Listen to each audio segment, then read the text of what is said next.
Good morning, sir. Magkuha kong BP sa imong itlog. Pwede mo mag-BP sa imong itlog, sir?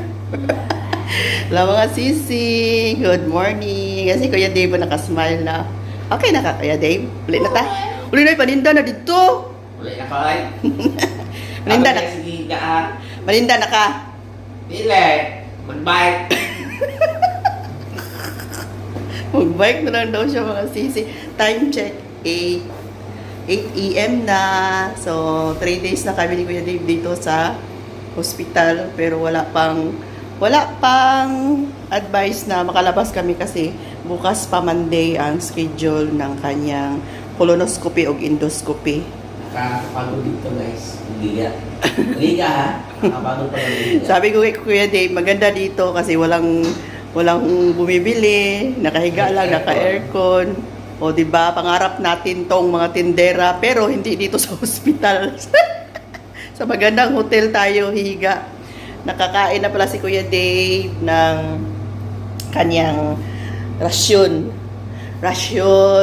And may mga ano tayo dito, food, tinapay lang yung ano ko sa morning. Kape, and kape din to mga sisi ko.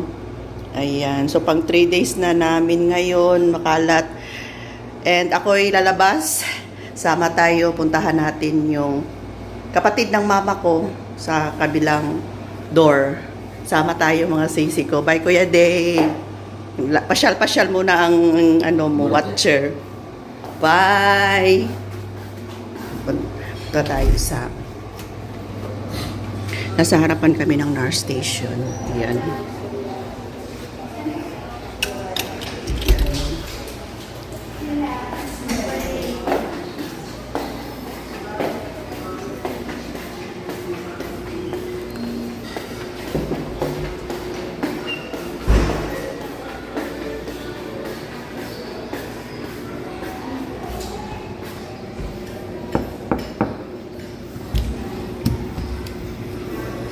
Good morning! Magwa kong BP!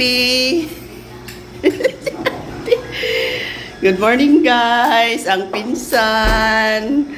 Ang auntie ko, tita, kapatid ng mama ko. Kain siya, oh. Kumusta? Laki lagi yung food. Rasyon eh. Rasyon. Dito din sila sa katabing, ano lang, di pala katabi. 3 room bago kay Kuya Dave. Ayan, maraming swero ang auntie ko. 75 years old. Ling, no? Apor. 74 daw siya. So, sila, ano na sila dito? Mahigit 1 week na. Sa Friday, sila dito. Last Friday. Tapos ano, yung Friday, 1 week. 1 week and 2 days na sila dito. Tapos kami ni Kuya Dave, Friday din kami pumasok. Nag 1 week sila. Kami pumasok din kami Friday. So, nasa private room pa rin sila. Ayan. Yung isa ko pang pinsan, di pa dumating. Yung kain.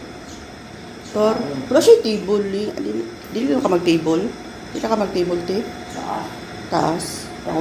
Laay mo ko din yung table. Kaya dili makuan. Kapangapi na kaleng. Ay, na lang. So, sa plano sa doktor, magawas na si ante?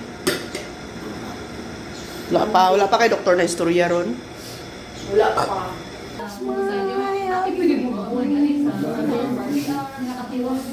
Photographics din ako sa iyo. Kurito ko labot alite. Oo, ako nagagawa niya. Tapos tapos ipa-print mo sex on graphics sa GPT. Dili. Mabalak na ako. Preload. Sprite na lang. Sabon na lang. Hello mga sisi!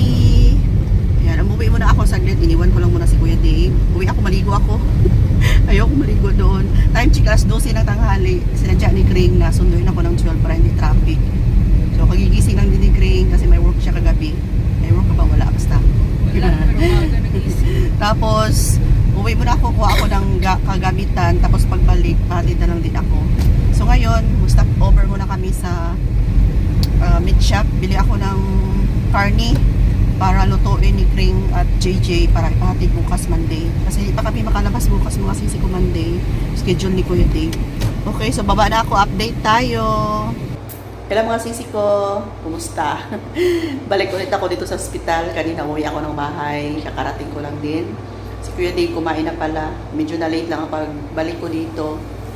May ano naman na food na para sa kanya. Kumain na siya kasi need niyang uminom ngayon ng ito dalawa talaga mga sisi ko ito. Lactulose lilac. Ito yung, di ba ito yung iniinom kung, ha? Lilac, o nga, lilac. Ito yung iniinom kapag constipated tayo, di ba mga sisi ko? So, dalawa ang pinainom sa kanya, plus, dalawang Dolcolax after niyang kumain ngayon ng dinner. Pinainom sa kanya ito lahat para ready na siya para bukas, mga siguro 9 to 10 a.m. schedule ng kanyang colonoscopy and so yun sa baba endoscopy endoscopy pala yan, endoscopy pala mga sisi ko. So yan si Kuya Dave, nagpahinga lang muna.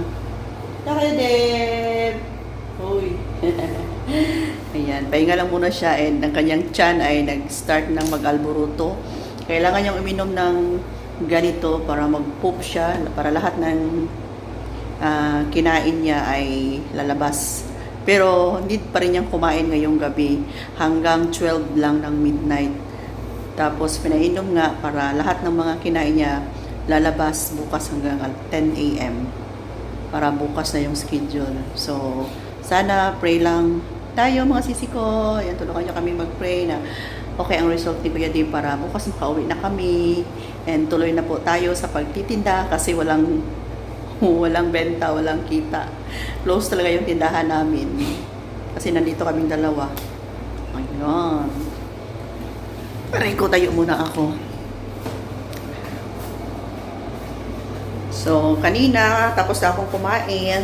Bigyan ako ng food ng aking pinsan kasi yung nanay niya, yung auntie ko na sa kabilang room. 'Di ba? Pinakita ko sa inyo. Yeah, thank you sa aking pinsan. Chicken, nalibre ako sa aking dinner. Ayan. So, dito lang muna kami sa ospital. Pang third day na ngayon namin dito. Sunday ngayon mga sisi ko. So, update lang ako sa mga susunod na araw. Thanks for watching. Love you all. Ingat po tayong lahat. Ingat ang kalusugan. Ingatan ang ating kalusugan mga sisi ko. Mahirap magkasakit. Yan. Bye for now. Love you all.